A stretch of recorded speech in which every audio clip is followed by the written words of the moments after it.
Hello, and thanks for stopping by.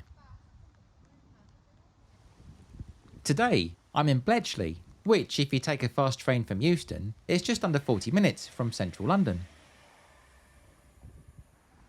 These days, the area feels quite built up, and indeed, Bletchley is now classed as part of the new city of Milton Keynes. Not so long ago though, this corner of North Buckinghamshire was quiet and rural, home to a country estate known as Bletchley Park, a place once associated with fete, hunting and other leisurely pursuits. If you hear the words Bletchley Park today though, they're more likely to evoke the Second World War, for it was here, between 1939 and 1945, that millions of encrypted enemy messages were painstakingly decoded and analysed, a vast secret effort that proved crucial to the Allied victory. As Churchill himself would later say, Bletchley's codebreakers were the geese who laid the golden eggs and never cackled. Although shrouded in the utmost secrecy, Bletchley Park was a major operation, and at its peak, some 9,000 people worked here, 3/4 of them women. Today, the site is a museum, and a very large one at that. Exploring it feels like wandering through a small village, and in this video, I'd like to take you on a tour of Bletchley Park, highlighting fascinating items and sharing the story of the codebreakers who worked here as we go along. So then, let's go and see what we can find.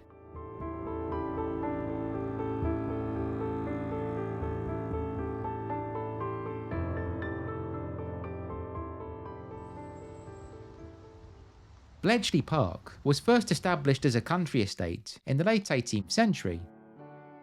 The first property to stand here was a manor house known as Water Hall. This early building was demolished in the late 19th century, and the current mansion, which now forms the centrepiece of Bletchley Park, was built by the architect Samuel Seckham in 1877. In 1883, the estate was purchased by the Liberal Party politician Sir Herbert Lyon, who set about adding a variety of eclectic features to the building, turning the mansion into a striking and sometimes bewildering mix of architectural styles.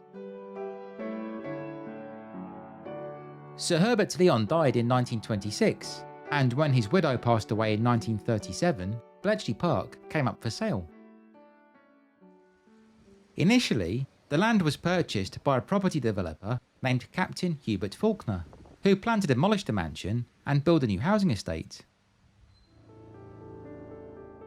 By this point, however, a major war was brewing on the horizon, and in London, Admiral Hugh Sinclair, head of the Secret Intelligence Service, was looking to move his department out of the capital, which was likely to face heavy bombing in the event of war.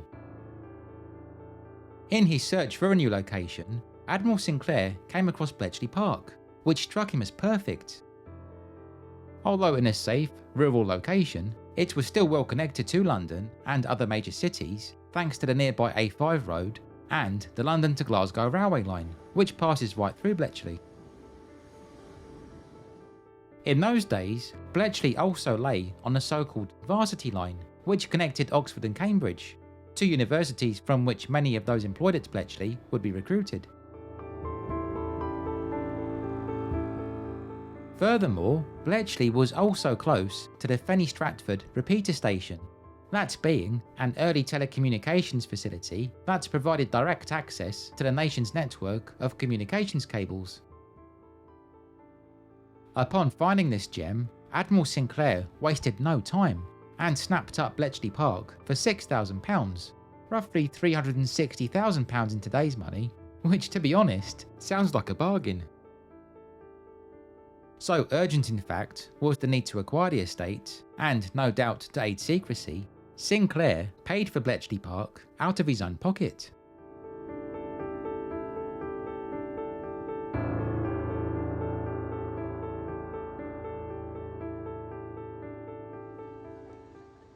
The new tenants of Bletchley Park were to be the GC and CS, the Government Code Cypher School, a signals intelligence agency which was founded in 1919 with the secret remit of studying methods of cipher communications used by foreign powers. Initially, their main target of interest had been the Soviet Union, although as the 1930s wore on, this switched to Hitler's Germany. In this capacity, Bletchley Park first saw action during the Munich crisis of autumn 1938. As Hitler ramped up pressure over the Sudetenland in Czechoslovakia, a staff of around 70 people arrived at the estate to set up the new station, Station X as it became known, and begin deciphering German messages. Most of that early work was carried out here, within the mansion's drawing room. Although locals were aware Bletchley Park was now in government hands, there were vague claims it was related to air defence purposes. The small party who turned up in 1938 still used the cover. They called themselves Captain Ridley's Shooting Party, a group who'd supposedly travelled to Buckinghamshire for the grouse shooting season. Today, this very British subterfuge lends its name to Bletchley's Wetherspoons pub. Captain Ridley and his friends were well catered for. Meals were taken here, in the mansion's grand dining room, the food prepared by a top chef who'd been brought up from London's Savoy Grill. Once World War II got underway, of course, the fare at Bletchley would become a lot more frugal. The Munich crisis ended with the appeasement of Hitler, prompting Prime Minister Neville Chamberlain to declare peace for our time, a statement that would soon prove tragically ironic. The Codebreakers then returned to London, although what they'd experienced at Bletchley proved to be a good dress rehearsal.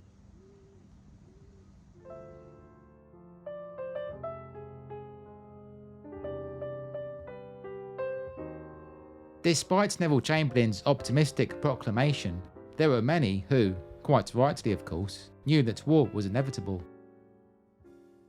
One of those was Commander Alistair Denniston, who was put in charge of Bletchley Park in the late 1930s. You can see his beautifully restored office inside the mansion.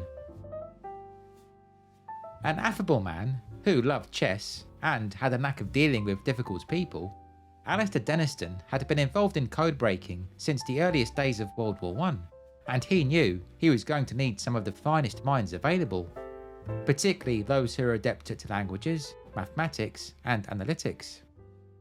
As such, he quietly began compiling a list of names, asking universities to identify and recommend those of the professor type, who could be called upon once war erupted. This included the likes of Gordon Welchman, William Tutt, Dilly Knox, and of course Alan Turing, more of who soon. Once the war began, other methods of recruitment were used too. Some people were picked out through family connections, whilst others, displaying high intelligence, were identified during basic military training. Perhaps most creatively of all, in January 1942, the Daily Telegraph invited a group of unsuspecting participants to tackle this cryptic crossword at their Fleet Street offices. Anyone who managed it in under 12 minutes had their name quietly passed on to Bletchley Park. If earmarked, a potential Bletchley Park employee would be given a sealed envelope containing a train ticket with instructions to report to Bletchley Station at a certain date and time, where, once all other passengers had vacated the platform, they would be met by an official. The candidates would then be led towards the main gate, which in those days was here, at the end of Wilton Avenue. This alleyway provided a direct route from the station. The candidates would then be briefed and interviewed in a hut just outside the gate, and if they agreed to the offer, they'd be asked to sign the Official Secrets Act, after which they were then permitted to enter the Bletchley Park site.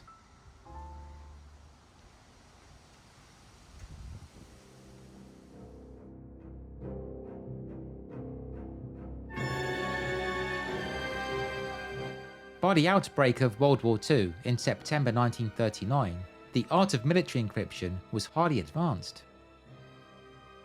In Germany, the most famous system used to scramble sensitive messages was Enigma, which could trace its origins back to 1918. Since then, it had evolved into something which, with good reason, was considered unbreakable.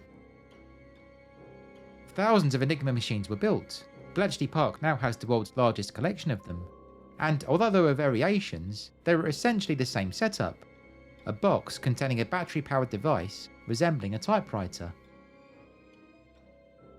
As a message was entered, a series of rotating wheels, combined with a plug board, would jumble the words beyond all recognition, creating a coded message with up to 150 million possible combinations. The Enigma machines were used by all branches of the German military to send coded transmissions. This image shows one being used during the invasion of France in 1940. By the late 1930s, three brilliant Polish mathematicians, Marian Rejewski, Henryk Zygalski, and Jerzy Wojcicki, had essentially cracked Enigma and reverse-engineered a device, known as Bombe, to decipher messages. Shortly before the outbreak of World War II, they shared their findings with British and French intelligence, blessing those at Bletchley Park with a much-needed head start. Poland's great contribution in helping unravel the secrets of Enigma is now commemorated at the museum with this memorial. On the eve of war though, the Germans significantly beefed up Enigma, adding even more scrambling components to it. Furthermore, the network settings were reset every day at midnight, meaning those trying to decipher its secrets had only 24 hours before being sent back to the drawing board. Nevertheless, a team of codebreakers, Dilly Knox, John Jeffries, Peter Twin, and Alan Turing, toiled away in a small set of cottages in the grounds of Bletchley Park, striving to crack the code. It's worth noting at this point that radio transmissions were not directly intercepted at Bletchley Park. Instead, a network of so-called Y stations, which was spread across the country, would monitor enemy airwaves and jot down any Morse code transmissions they heard, which, having been scrambled by Enigma, would look like gobbledygook to Allied radio operators. These notes would then be sent to Bletchley via either wireless, teleprinter, or in some cases, armed dispatch riders, who'd speed in and out of this discreet gate, where you can still see the remains of a sentry box, tucked away behind St Mary's Church, on motorcycles. The Codebreakers' first breakthrough came on the 23rd of January 1940, when, whilst working in a small group of cottages, they managed to unravel the cipher key used by the German army. A similar breakthrough came in April 1940, in Hut 6, one of the utilitarian buildings which had been built to cope with the increasing demand on working space at Bletchley Park. However, due to the complexities and sheer numbers involved in cracking Enigma, the mathematician Gordon Welchman realised that the Government Code Cypher School would have to begin operating on an industrial scale if their work was to be of any use.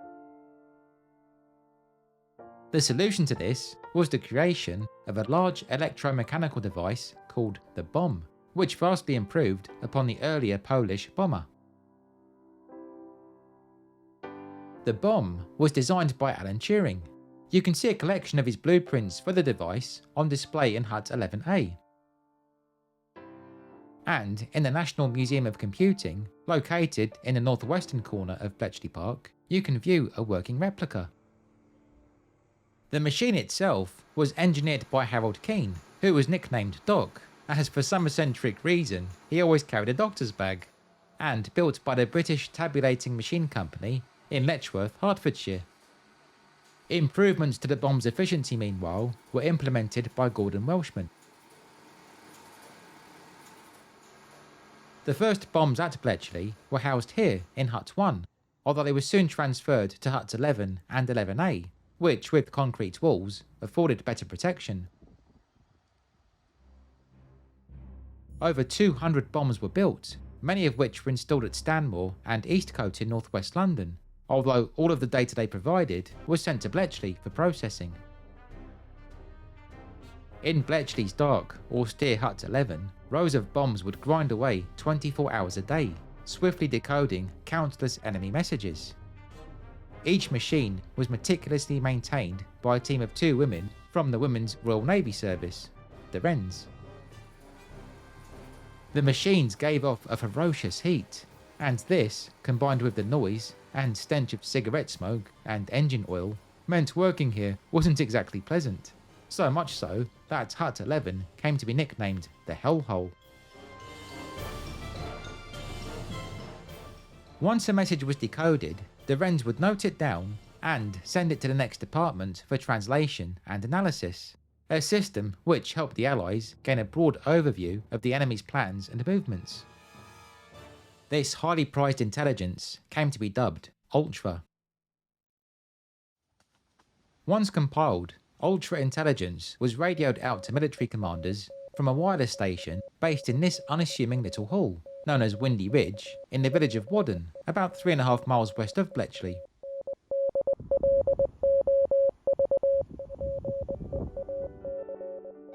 Alan Turing, whose work on the computation and algorithms required to break the codes at Bletchley laid the foundations for modern computing, went on to work in Hut 8, where you can see his modest office. It was from this hut that the German naval Enigma code was cracked, thus giving the Allies the upper hand in the Battle of the Atlantic. Whilst working in Hut 8, Alan Turing befriended fellow codebreaker Joan Clarke, whose incredible talent had been spotted at Cambridge University by Gordon Welchman. Joan became a specialist at Bombe, a cryptanalytic process developed by Turing, and her work saved many Royal Navy ships from German U-boat attack. Despite being gay, Alan Turing, no doubt largely due to the social pressures which existed during that era, proposed to Joan in 1941. However, he soon confided in her about his sexuality, and the engagement was called off. Nevertheless, the pair remained close friends until Alan Turing's tragically early death at the age of 41 in 1954.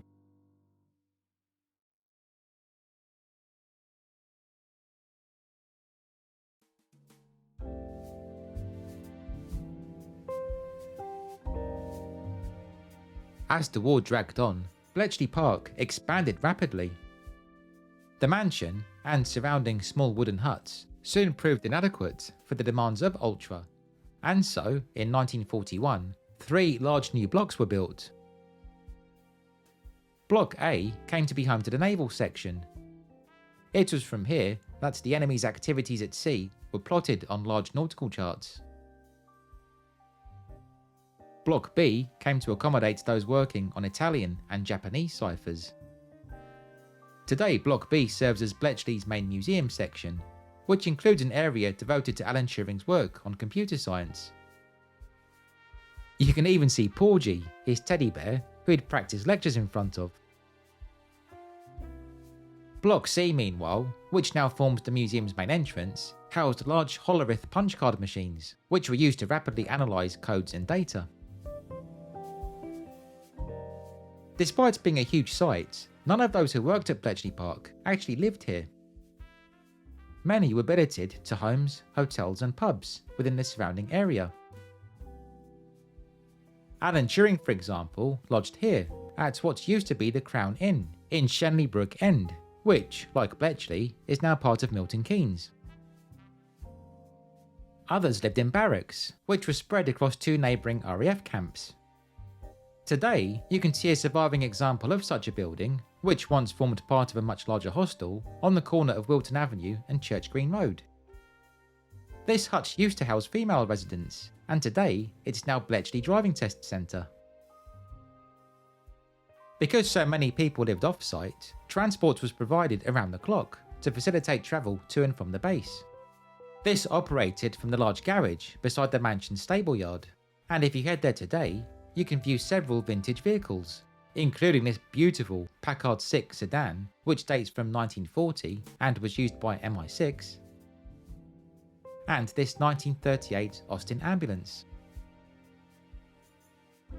Although the hours were long and exhausting, recreation and time to unwind was encouraged at Bletchley Park. There was the lovely lake to rest by, of course, along with tennis courts and many clubs devoted to sports and hobbies. As part of this ethos, this building, Wilton Hall, was built beside the original main gate in 1943. It served as an assembly hall where Bletchley Park workers could enjoy dancing, film screenings, and amateur dramatic productions, which, despite the high secrecy, were open for locals to attend. Wilton Hall went on to lead a very interesting life. In the 1960s, it became a renowned music venue. The Rolling Stones, Lulu, Gene Vincent, and Pink Floyd all played here. Wilton Hall is still in use today. It now hosts events such as weddings, school proms, and other parties.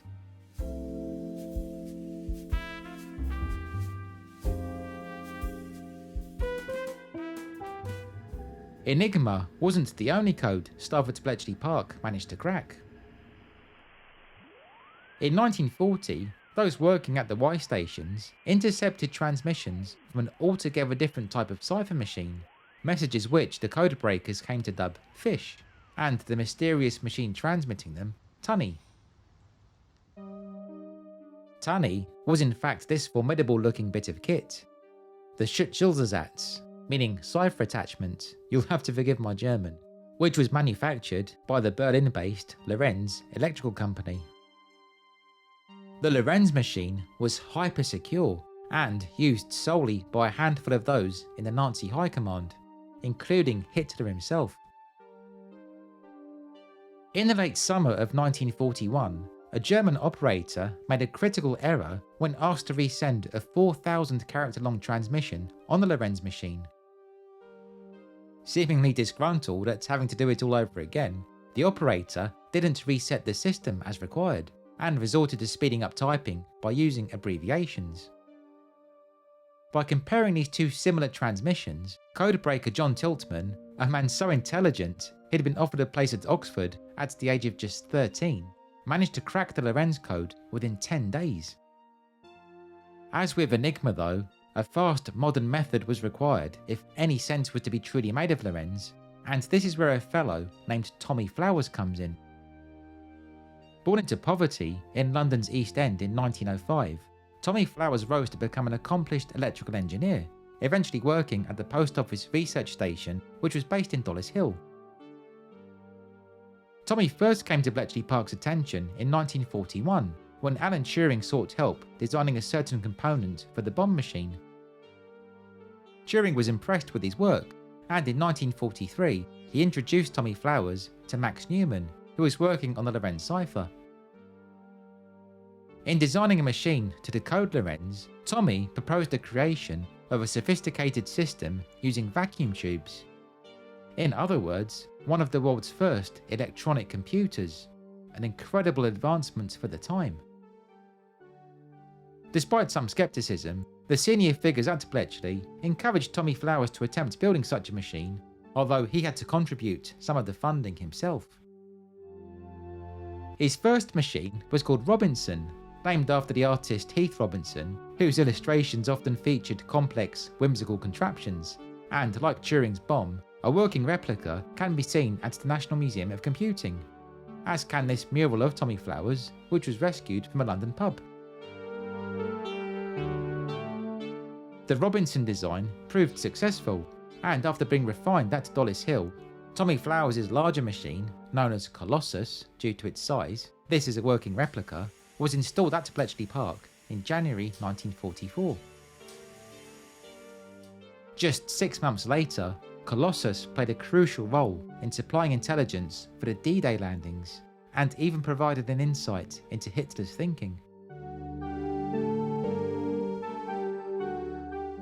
Sadly, despite its historical significance, Block F, which housed the Colossus machines, was demolished in 1987. The former site is now adjoined by the aptly named Flowers Park.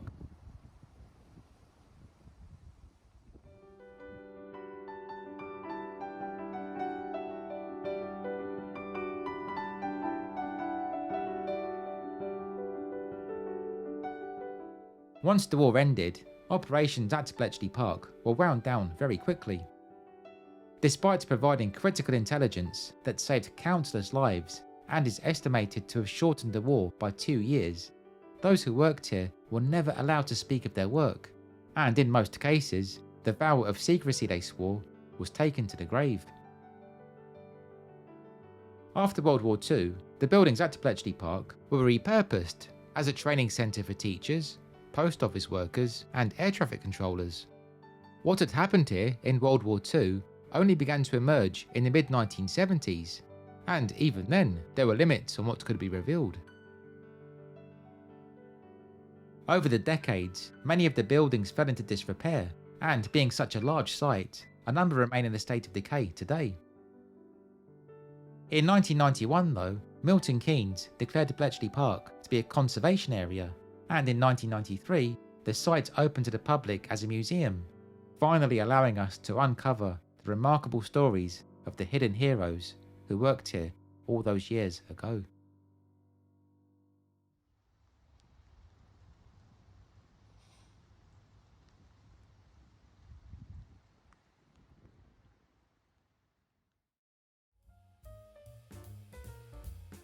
Thank you so much for watching. I hope you enjoyed this tour of Bletchley Park, and as always, I'd love to hear your own thoughts. Have you visited the museum yourself? Have you heard rumours of any relatives who may have worked here? And how do you fare when it comes to cryptic puzzles? Please be sure to let me know in the comments. If you haven't yet subscribed to Robslondon, then I'd appreciate it very much if you could please consider doing so, as this, along with clicking the bell icon to receive notifications, will ensure that you don't miss out whenever I publish a new video. Plus of course, it'd be wonderful to have you along. If you're feeling extra generous, you can also support my work with a tip via either my Ko-fi account, which I'll link below, or the YouTube thanks button, which appears as a heart icon beneath the video.